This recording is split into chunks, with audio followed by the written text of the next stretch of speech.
Hi friends, అందరు బాగున్నారు. Welcome to Vijaya videos. ఈరోజు ఫంక్షన్లో వడ్డించే ఉప్మా ఇంట్లోనే ఈజీగా టేస్టీగా ఎలా చేసుకోవాలో చూపిస్తుందండి. ఉప్మా కదా అని అంత ఈజీగా తీసేయకండి, ఇలా చేసుకోండి, చాలా టేస్టీగా ఉంటుంది.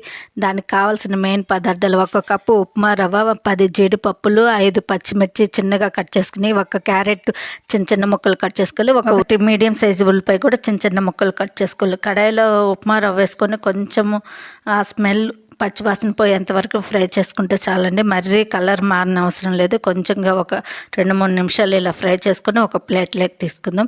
ఇప్పుడు ఇదే కడాయిలో 2 టేబుల్ స్పూన్ నూనె, అందులో జీలకర్ర 1 స్పూన్, ఆవాలు 1 స్పూన్, పచ్చిశనగపప్పు 1 టేబుల్ స్పూన్, మినపప్పు 1 టేబుల్ స్పూన్, అన్ని పప్పు దినుసులు వేసుకోవాలండి. ఇవి బాగా కలర్ మారేంత వరకు ఫ్రై చేసుకోవాలి ఈ పప్పులన్నీ. అప్పుడే ఉప్మాకు చాలా టేస్టీగా ఉంటుందండి. ఉప్మాకు మెయిన్ పోపు దినుసులు కూడా కాస్త ఎక్కువ వేసుకుంటేనే బాగుంటుందండి. కొంచెం కొంచెంగా కాకుండా కాస్త స్పూన్ మైన ఇలా ఎక్కువ వేసుకోండి. దీన్ని బాగా కలర్ మారేంత వరకు లో ఫ్లేమ్లో పెట్టుకొని బాగా ఫ్రై చేసుకోండి. పప్పులన్నీ ఎర్రగా రావాలి.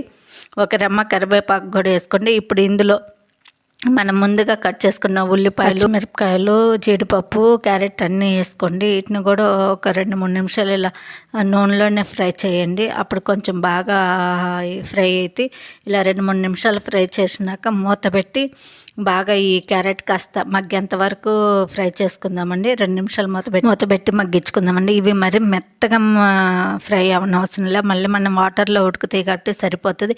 ఇందులో 1 కప్పు ఉప్మా రవ్వకు నేను 4 కప్పుల నీళ్ళు పోసుకుంటున్నా అండి. కరెక్ట్ కొలతలు ఇవి సరిపోతాయి. మీరు కాస్త గట్టిగా ఉండాలనుకుంటే ఒక 1/2 కప్ తగ్గించుకోండి. ఇందులో రుచికి తగినంత ఉప్పు వేసుకొని వాటర్ బాగా రోలింగ్ బాయిల్ వచ్చేదాకా మరిగించుకుందామండి.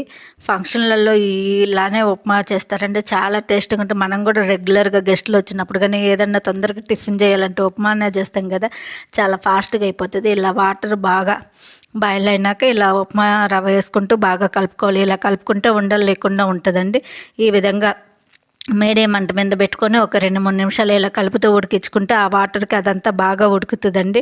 ఇందులో కాస్త కొత్తిమీర కూడా వేసుకుంది. ఉండాలంటే 1 స్పూన్ నెయ్యి కూడా వేసుకోండి, చాలా బాగుంటుంది. నేనైతే ఇప్పుడైతే నెయ్యి వేసుకోవట్లేదండి. క్యారెట్ కూడా ఉప్మాలో పూర్తిగా ఆప్షనల్ అండి. ఇష్టం ఉంటే వేసుకోవచ్చు, లేకుంటే లేదు. కాకపోతే ఉప్మా తెల్లగుండా అందులో ఏమీ ప్రోటీన్స్ అవి ఏమి ఉండవు కదండి. ఇలా క్యారెట్ వేసుకుంటే కాస్త కూరగాయలతో తింటే ఎనర్జీగా ఉంటుంది, కాస్త హెల్తీగా ఉంటుందండి. ఈ విధంగా ఒక బౌల్లోకి తీసుకోవాలి, నీట్గా ఈ విధంగా పరుచుకోండి. ఇప్పుడు ఇందులో సర్వింగ్ ప్లేట్లోకి తీసుకుందాం.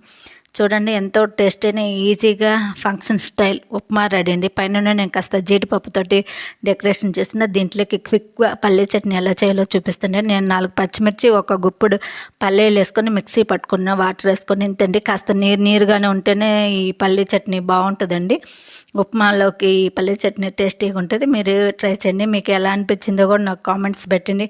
నా వీడియోస్ నచ్చితే ప్లీజ్ లైక్ చేయండి. మీరు లైక్ చేయడం వల్ల ఈ వీడియో ఇంకొంతమందికి చేరి నాకు సపోర్ట్ చేసిన వాళ్ళతో, అలాగే నా ఛానల్ని సబ్స్క్రైబర్ చేసుకోండి, షేర్ చేయండి. Thank you watching for this.